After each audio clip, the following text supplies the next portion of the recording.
Knowledge world میں آپ سب کو خوش آمدید۔ آج کی ایپیسوڈ میں ہم ارطغرل غازی کی جو پہلے سیزن کی ایک مختصر سمری کو ڈسکس کریں گے۔ یہ 13ویں صدی کا دور ہے منگول، جو کہ چنگیز خان کی لیڈرشپ میں چائنا سے شروع ہو کر روس اور سینٹرل ایشیا تک پہنچ چکے تھے۔ منگول جو ہے وہ چنگیز خان کے بعد بھی اپنی فتوحات کا سلسلہ جاری رکھتے ہیں، تقریباً آدھی سے بھی زیادہ دنیا پر حکومت کر رہے ہوتے ہیں۔ کائی ایک قبیلہ، کائی کے نام سے قبیلہ تھا، وہ اغوز خان کی نسل سے تھا۔ وہ منگولوں کے ظلم و جبر سے بھاگ کر اناطولیہ تک پہنچ چکا تھا۔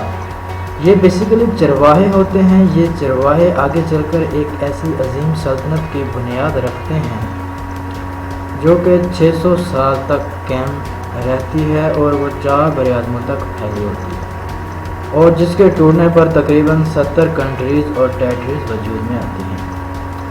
تو سیزن 1 کی سمری کا باقاعدہ آغاز کرنے سے پہلے میں ڈرامے میں اس سیریل میں چند مشہور کرداروں پر روشنی ڈالوں گا۔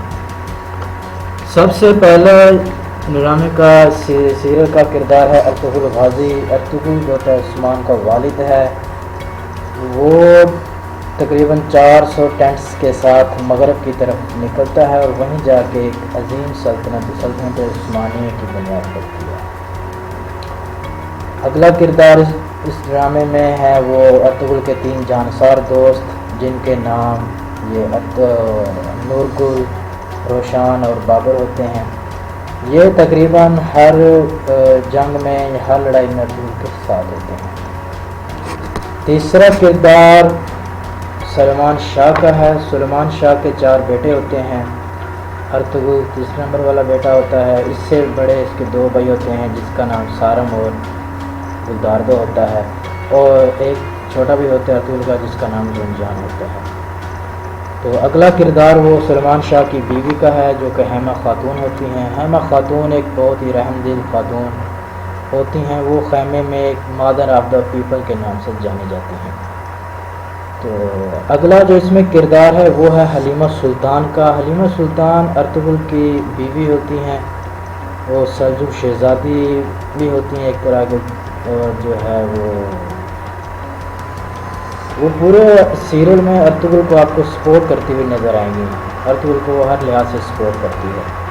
تو جب ان کی شادی ہو جاتی ہے تو اس کے بعد وہ ان کا جو ہوتا ہے، کیونکہ ان کی اغوز ٹرک ہوتا ہے ارطغرل لوگوں کا قبیلہ، اور ان کا ہوتا ہے سلجوق، تو جس سے نا یہ 2 قبیلے بہت زیادہ قریب آ جاتے ہیں۔ آخری کردار جو ہے اس ڈرامے میں وہ جو بہت انسپائریشن ہے، وہ ہے ابن عربی کا۔ ابن عربی ایک طرح کا ایک عالم شخصیت ہوتی ہے، وہ ارطغرل کے لیے سب سے انسپائریشن ہوتی ہے، سب سے بڑی انسپائریشن۔ وہ جو ہے اسلام اور قرآن اور حدیث کا حوالہ دیتے ہوئے یہاں پہ ہر بات کرتا ہے۔ اب ہم آتے ہیں جی باقاعدہ جو ہے ہماری پہلی ایپیسوڈ سے ہم سٹارٹ کریں گے۔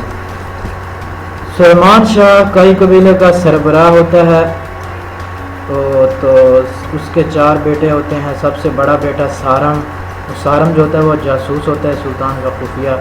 دوسرا بیٹا گلداردو، وہ بڑا جنگجو نہیں ہوتا، وہ صرف زیادہ تر فیملی ایشوز تک محدود رکھتا ہے اپنے آپ کو۔ تیسرا بیٹا ہوتا ہے ارطغرل، یہ ایک جنگجو ٹائپ کا ہوتا ہے، بڑا بہادر انسان ہوتا ہے۔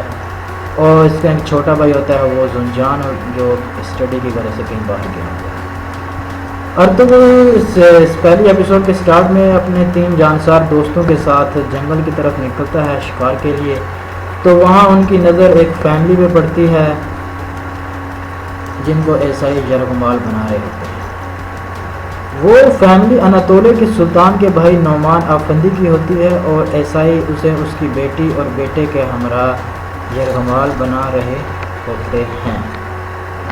عیسائی جب ان کو مارنے ہی والے ہوتے ہیں تو ارطغرل اپنے 3 ساتھیوں کے ساتھ عیسائیوں پر حملہ کر دیتا ہے، اور ان کو بچا کر، جو نعمان افندی فیملی کو بچا کر اپنے خیمے میں لے آتا ہے۔ ارطغرل جو بعد میں ہوتا ہے وہ نعمان افندی کی بیٹی حلیمہ سلطان کو پسند بھی کرنے لگتا ہے۔ سلمان شاہ جو ہوتا ہے وہ ارطغرل کو اس کے ساتھیوں کے ہمراہ جو ہوتا ہے حلب کے سلطان العزیز کے پاس بھیجتا ہے، اس کا مقصد ہوتا ہے کہ سلطان العزیز سے جو ہے اپنے قبیلے کے لیے کوئی زمین لی جائے تاکہ ہمارے ایک پرماننٹ سیٹلمنٹ ہو یہاں پہ۔ سلطان العزیز جو پہلے تو ارطغرل کو انکار کرتا ہے زمین دینے سے، لیکن بعد میں ارطغرل سے انسپائر ہو کے وہ زمین دینے پر راضی ہو جاتا ہے۔ نیکسٹ اس میں ہے کہ گلداردو کی جو بیوی ہوتی ہے وہ اس کا نام ہوتا ہے شہناز خاتون۔ شہناز خاتون کو اتنا لائک نہیں ہوتا کہ جو ارطغرل ہے وہ حلیمہ سلطان کے اس کو سپورٹ کرے، یا یہ وہ بیسیکلی جو شہناز خاتون جو ہوتی ہے نا وہ اپنی جو بہن کی شادی کروانا چاہتی ہیں ارطغرل سے، اس لیے اس کو حلیمہ سلطان زیادہ پسند نہیں ہوتی، وہ اس کے خلاف کافی زیادہ چالنے چاہتی ہوتی ہے۔ ارطغرل جو ہوتا ہے نا وہ سلطان العزیز کی ایک ایونٹ کے ذریعے آنکھیں کھولتا ہے۔ سلطان العزیز ارطغرل کو ایک طرح کا وہ تھریٹ سمجھا ہوتا ہے اپنے لیے، اپنی حکومت کے لیے، اپنی سلطنت کے لیے، لیکن سلطان اس کی آنکھیں کھولتا ہے، اس طرح وہ اس کو بتاتا ہے کہ میں آپ کے تھریٹ نہیں ہوں، بلکہ آپ کی فوج میں ایسے غدار موجود ہیں جو آپ کی حکومت کے لیے خطرہ ہیں۔ اس ایونٹ کے بعد جو ہوتا ہے، اس کے بعد حلیمہ سلطان اور ارطغرل کی شادی ہو جاتی ہے۔ تو حلیمہ کے بھائی جو ہوتا ہے چھوٹا، اس کا نام شہیر ہوتا ہے، اس کو عیسائی پکڑ لیتے ہیں۔ انہیں عیسائیوں سے بچانے کے لیے نورگل جو ہوتا ہے اس کو حملہ کرتا ہے عیسائیوں پہ، تو جس کی وجہ سے وہ عیسائی نورگل کو بھی پکڑ لیتے ہیں، لیکن بعد میں کافی زیادہ تنگ کرنے کے بعد، جو کافی مصائب جینے کے بعد نورگل بھاگنے میں کامیاب ہو جاتا ہے۔ اور یہ جو ہے اس میں آخری جو ایک دو سین ہے وہ اس میں یہ ہے کہ سلطان العزیز جو ہوتا ہے وہ شہاب الدین کو پھانسی دینا چاہتا ہے، کیونکہ اس کا ایک اپنی کلمے بندہ ہوتا ہے ناصر، وہ ناصر شہاب الدین کو اتنا لائک نہیں کرتا، وہ یہ چاہتا ہے کہ کسی طرح شہاب الدین کو سائڈ پہ کیا جائے اور جو ہے زیادہ تر کنٹرول کو بھی سنبھالا جائے، تو اس لیے وہ شہاب الدین کے خلاف ایک چال چلتا ہے، جس سے شہاب الدین جو ہوتا ہے وہ سلطان العزیز کی نظر میں ایک مجرم بن جاتا ہے۔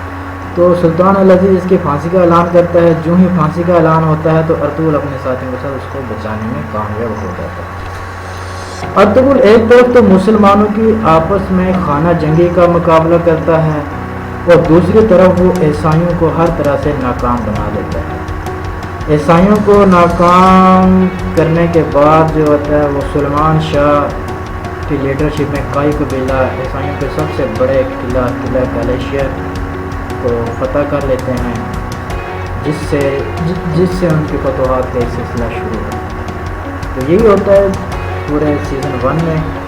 اگر آپ کو یہ ویڈیو پسند آئی ہو تو آپ اس ویڈیو کو لائک کریں اور شیئر کریں، اور نالج ورلڈ کو سبسکرائب کریں۔